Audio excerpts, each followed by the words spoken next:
मेरी प्यारी बहनों, अभी वट सावित्री का व्रत आने वाला है और हम सभी सुहागन बहनों के लिए ये बहुत ही खास व्रत होता है। हम हर साल ये व्रत करते तो हैं लेकिन कुछ ना कुछ भूल जाते हैं, तो हमारे दिमाग में आता है कि चलिए हम YouTube पे एक वीडियो देखते हैं कि कैसे क्या करना है। तो इसीलिए हम आपके लिए ये वीडियो बना रहे हैं ताकि आपको इस वीडियो में पूरी जानकारी मिल सके। 2025 में हम इस व्रत को किस दिन करेंगे, कैसे करेंगे, नहाए खाए से लेके पारण तक की पूरी जानकारी इस वीडियो में। ये व्रत जेठ में अमावस्या में किया जाता है और इस बार 26 मई सोमवार को ये व्रत करना है। शुभ मुहूर्त 26 मई को दिन के 12:11 पे स्टार्ट होगी और 27 मई को 8:31 तक रहेगी। तो आप 26 मई को 12 बजे के बाद और 27 मई को 8 साढ़े 8 बजे से पहले आप इस व्रत को कर सकते हैं। ज़्यादातर महिलाएं 26 मई को ही करेगी, तो आपको जिस दिन करना हो आप उस दिन कर सकते हैं। हम लोग हमारे यहाँ 26 को ही करेंगे। चलिए अब हम बात करते हैं नहाए खाए की। नहाए खाए 25 मई रविवार को है। इस दिन हम नहा के अच्छे से तैयार हो जाएंगे 16 श्रृंगार करके, और हम काले कपड़े नहीं पहनेंगे, अच्छे से तैयार हो जाएंगे। उसके बाद हम पूजा पाठ कर लेंगे। उसके बाद हम बिना लहसुन प्याज के चावल दाल या फिर आप रोटी सब्जी जो भी खाना हो खा लीजिएगा बिना लहसुन प्याज के। आप नहाए खाए के दिन ही मेहंदी लगा लीजिए और नहाए खाए के दिन ही आप मार्केटिंग कर लीजिए। पूजा का जो भी सामग्री होता है सब आप इसी दिन इकट्ठा करके रख लीजिए। में ज़्यादा कुछ नहीं खरीदने का रहता है, सबसे ज़रूरी होता है हमारा बांस का पंखा और कच्चा धागा और लाल कलर की या फिर आप पीले कलर की रील भी ले सकते हो, या आप लाल कलर की रील भी ले सकते हो। और आप काला चना इसको फुला के ले लीजिए और आप 4-5 फल ले लीजिए, या फिर आप पूरी पकवान बनाते हैं तो आप पूरी पकवान भी ले सकते हैं। तो बहनों अब हम बात करते हैं कपड़े की कि कपड़ा हम नया पहनना चाहिए या फिर हम पुराने कपड़े पहन सकते हैं। तो डियर, हम पहला कोई भी पूजा करते हैं तो हम नया पुराना मिक्स करके करते हैं, या फिर हम पेटीकोट पुराना पहन लेते हैं या फिर गंजी जंगिया जो भी होता है पुराना कर लेते हैं। अभी हम कोई पूजा किए हैं तो फ्रेंड्स आपको जैसा अच्छा हो आप वैसा कर लीजिए। आप अपने शादी के जोड़ा से भी कर सकते हैं या फिर आप अपने घुंघटाई साड़ी से भी कर सकते हैं। हम इस बार भी अपने घुंघटाई साड़ी से ही करेंगे। इसमें कोई ज़रूरी नहीं है कि आप अखंड साड़ी ही पहनिए, लेकिन आप ये ज़रूर कोशिश करिएगा कि कपड़े का रंग हमारा लाल, हरा या पीला या गुलाबी ये सब रंग हो, ताकि पूजा पाठ में ज़्यादा अच्छा लगता है। और इस पूजा में आप माथे पे चुंदरी ज़रूर लीजिएगा, चुंदरी शुभ माना जाता है। चलिए अब हम बात करते हैं पूजा की थाली में हम क्या क्या लें। सबसे पहले आप एक लोटकी लीजिए, उसमें आप जल और गंगा जल मिक्स कर लीजिए, भर लीजिए। उसके बाद उसके में एक आम का पल्लू रख लीजिए। उसके बाद आप जो भी फल लेना हो, आप नारियल या फिर आप आम ले सकते, उसके ऊपर पे रख लीजिए और उस लोटकी में आप 5 श्रृंगार कर लीजिए। पीपा सिंदूर यूज करिएगा तो ज़्यादा अच्छा लगेगा, नारंगी रंग का। हमारे बिहार में इस कलश को माथे पे ले जाया जाता है, आप इसको हाथ में भी लेके जा सकते हैं। चलिए ये हो गया हमारा कलश। अब हम बात करते हैं थाली की कि हमें थाली में क्या सब लेके जाना है। सबसे पहले हम इसमें सिंदूर रख लेंगे। उसके बाद आप कच्चा धागा या रील ले लीजिए जिससे कि हम 7 बार फेरे लगाते हैं। उसके बाद आप एक मुट्ठी काला चना फुला हुआ ले लीजिए। उसके बाद थोड़ा सा अरवा चावल फुला हुआ ले लीजिए। उसके बाद इसमें आप थोड़ा सा शक्कर हो, गुड़, वो आप ले लीजिए।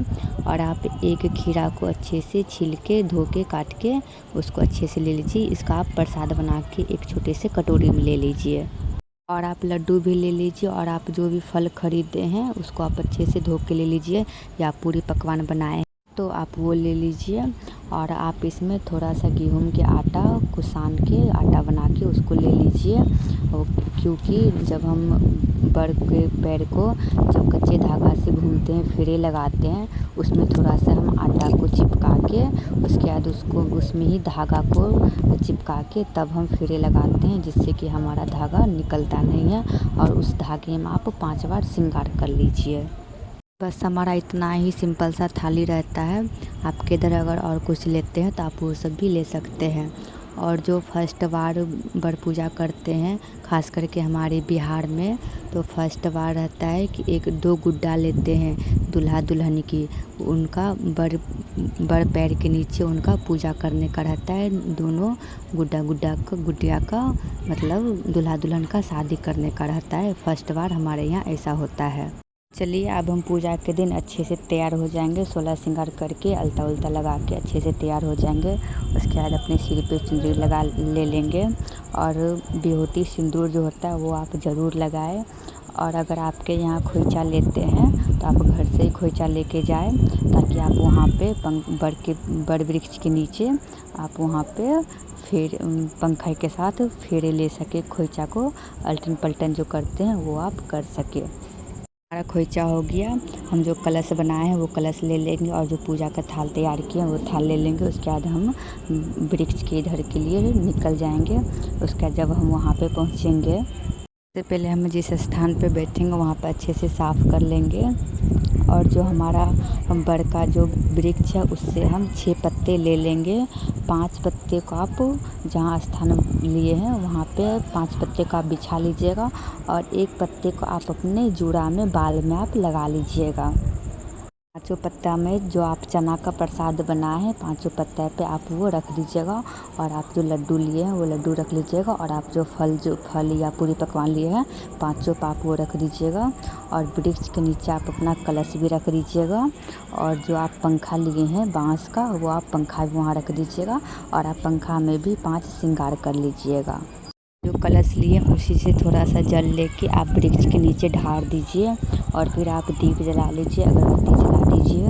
उसके बाद जो आटा आप लिए हैं गेहूं का आटा उसको आप थोड़ा सा ऊपर पे साट दीजिएगा। और जो भी आप कच्चा धागा या रील लिए हैं आप उसको वहाँ पे साट के आप 7 बार फेरे लगा लीजिएगा। उसके बाद हम खोइचा फेरेंगे।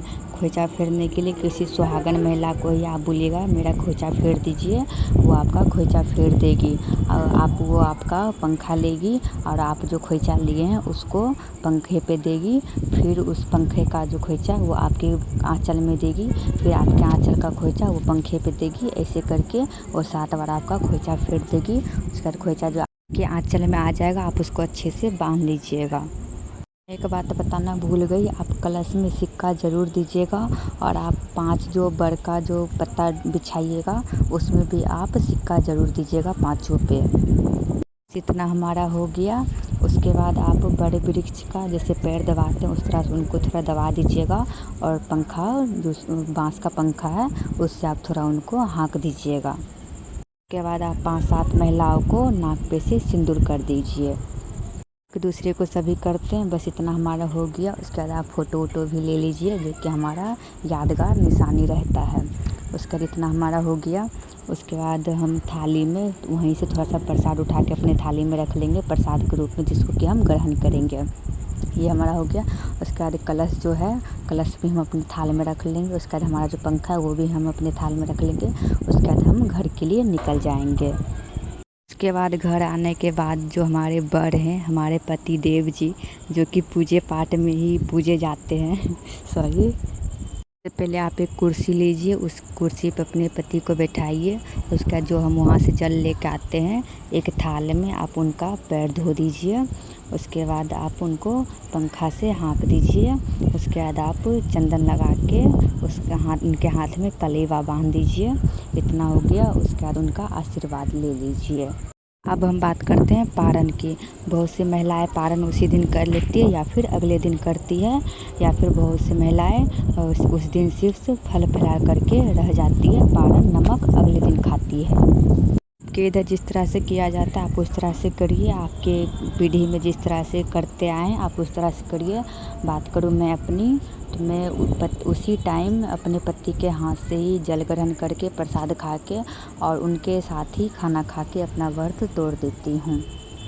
पारण आप अपने अनुसार कर लीजिएगा। आपके घर परिवार में जिस तरह से किए आए हैं आप उस तरह से कर लीजिएगा। आपको और भी कुछ पूछना होगा आप इस वीडियो में कमेंट करिएगा, मैं आपको वो भी बताऊँगी। मैंने जो कुछ भी बताया क्या आपके यहाँ भी उसी तरह से किया जाता है या फिर कुछ अलग किया जाता है, या फिर हमारे यहाँ और आपके यहाँ सेम ही होता है? कमेंट में ज़रूर बताइएगा। बहनों, उम्मीद है कि आपको सब कुछ अच्छे से समझ में आ गया होगा। पूजा विधि किस तरह से करना है तो आप सभी कर सकते हैं। चलिए आप लोग भी पूजा की तैयारी करिए, और जिनका भी शादी न्यू है, इस साल ही हुआ है, वो भी इनको ज़रूर कर सकते हैं। बहुत ही अच्छा है इस बार। लेकिन हमारे बिहार में ऐसा होता है कि होली के सम्मत से पहले जिनका शादी होता है वो ये वट सावित्री पूजा कर सकते हैं। जिनका होली के बाद शादी होता है वो वट सावित्री पूजा इस साल नहीं कर सकते हैं। तो आपके यहाँ इस तरह से होता है तो कमेंट में ज़रूर बताइएगा। मेरे बिहार में तो इसी तरह से माना जाता है। फ्रेंड्स, मेरे वीडियो को लाइक करिएगा, मेरे चैनल को सब्सक्राइब करिएगा। मैं आगे भी इस तरह की वीडियो आपके साथ शेयर करूँगी। बाय।